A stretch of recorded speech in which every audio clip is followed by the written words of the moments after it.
नमस्कार, मी Amita one TV news मध्ये तुम्हा सर्वांचा स्वागत करते। आज आपण पाहणार आहोत सुपरफास्ट 24 बातम्या। चला तर सुरू करूया। सोलापुरात डॉक्टर शिरीष वळसंकर यांच्या आत्महत्या प्रकरणी मोठी अपडेट समोर आली आहे। त्यांच्या हॉस्पिटलमध्ये काम करणारा मनीषा मुसळे उर्फ मनीषा माने या महिलेला सदर बाजार पोलिसांनी अटक केली आहे। डॉक्टर वळसंकर यांना धमकी देऊन खोटे आरोप केल्यामुळे त्यांनी आत्महत्या केली असा आरोप त्यांच्या मुलाने केला आहे।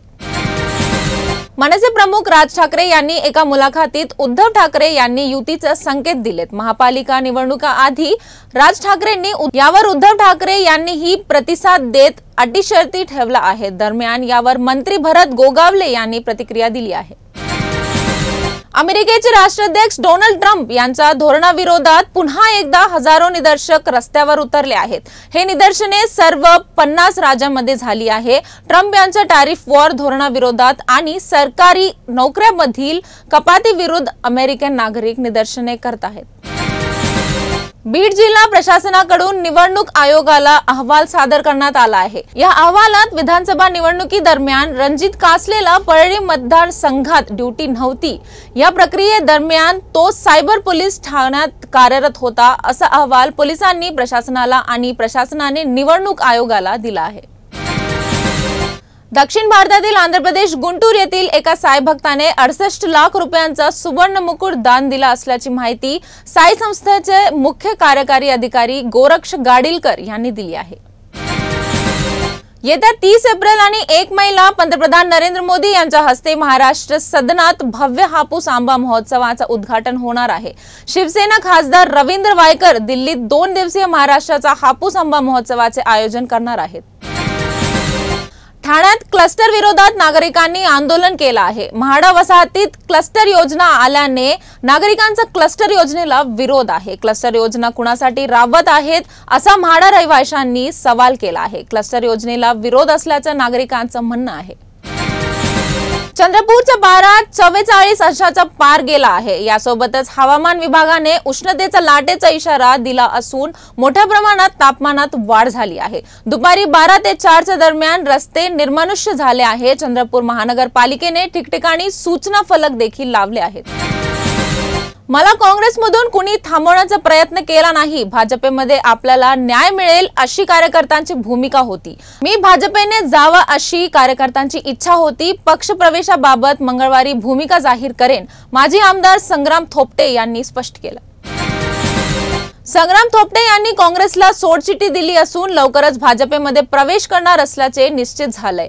3 दिवसापूर्वीच थोपटे यांनी काँग्रेसच्या सदस्यत्वाचा राजीनामा दिल्याची माहिती सूत्रांकडून मिळाली आहे। भोरमधील अनंतराव ठोपटे महाविद्यालयात सांस्कृतिक भवन हॉलमध्ये या मेळावा पार पडणार आहे।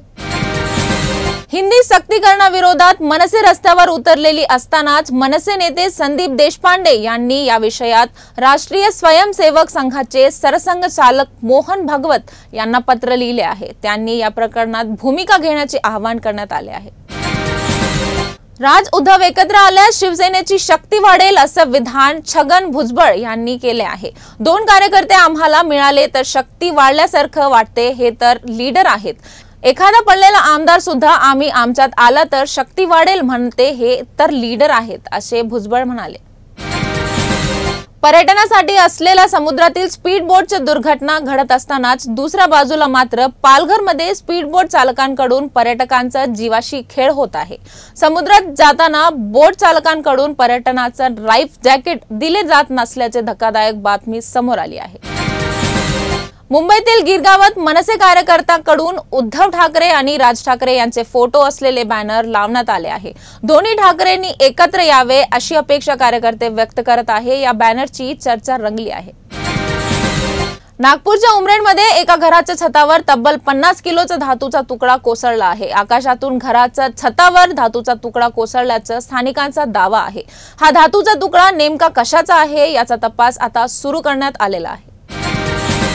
नाशिकमधील राष्ट्रवादीच्या मेळाव्यात उपमुख्यमंत्री अजित पवार येणार होते, परंतु हेलिकॉप्टर खराब झाल्यामुळे त्याचा हा दौरा रद्द झाला आहे। नाशिकमध्ये येण्यासाठी अजित पवार महालक्ष्मीला पोहोचले होते, पण जुहूवरून हेलिकॉप्टर आले नाही। तांत्रिक बिघाड झाला असल्याने हेलिकॉप्टर आले नाही असे समीर भुजबळ यांनी सांगितले। बीडमधून एक धक्कादायक बातमी येत आहे। बीडमधील एका तरुणीने छेडछाड आणि ब्लॅकमेलिंगमुळे आत्महत्या केली आहे।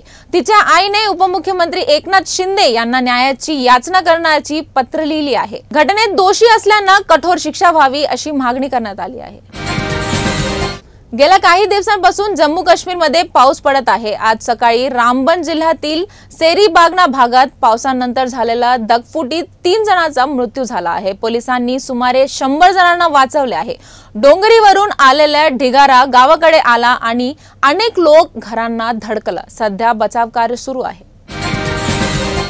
महाराष्ट्र सरकारच्या महिला व बाल विकास विभागामार्फत महाराष्ट्रातील 10,000 गरजू महिलांना पिंक ई-रिक्षा वाटप करण्यात येत आहे।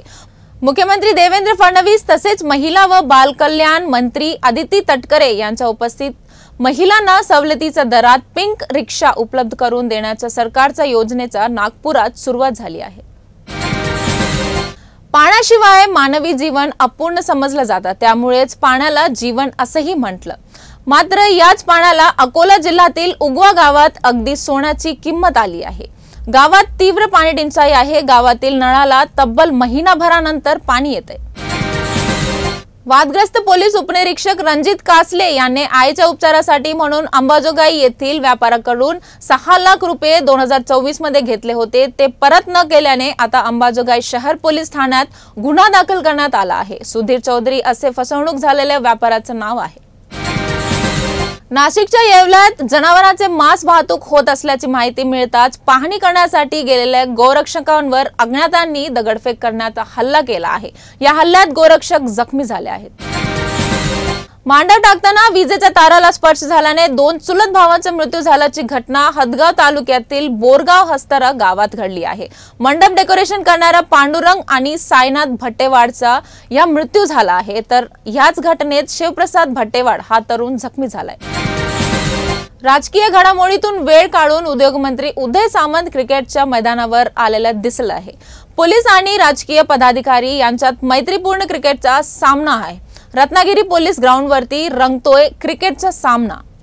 मंत्री उदय सामंत देखील क्रिकेटच्या सामन्यासाठी आवर्जून हजर। तर ह्या होत्या आजच्या सुपरफास्ट 24 बातम्या। परत उद्या भेटू, तोपर्यंत पाहत रहा वन टीव्ही न्यूज मराठी।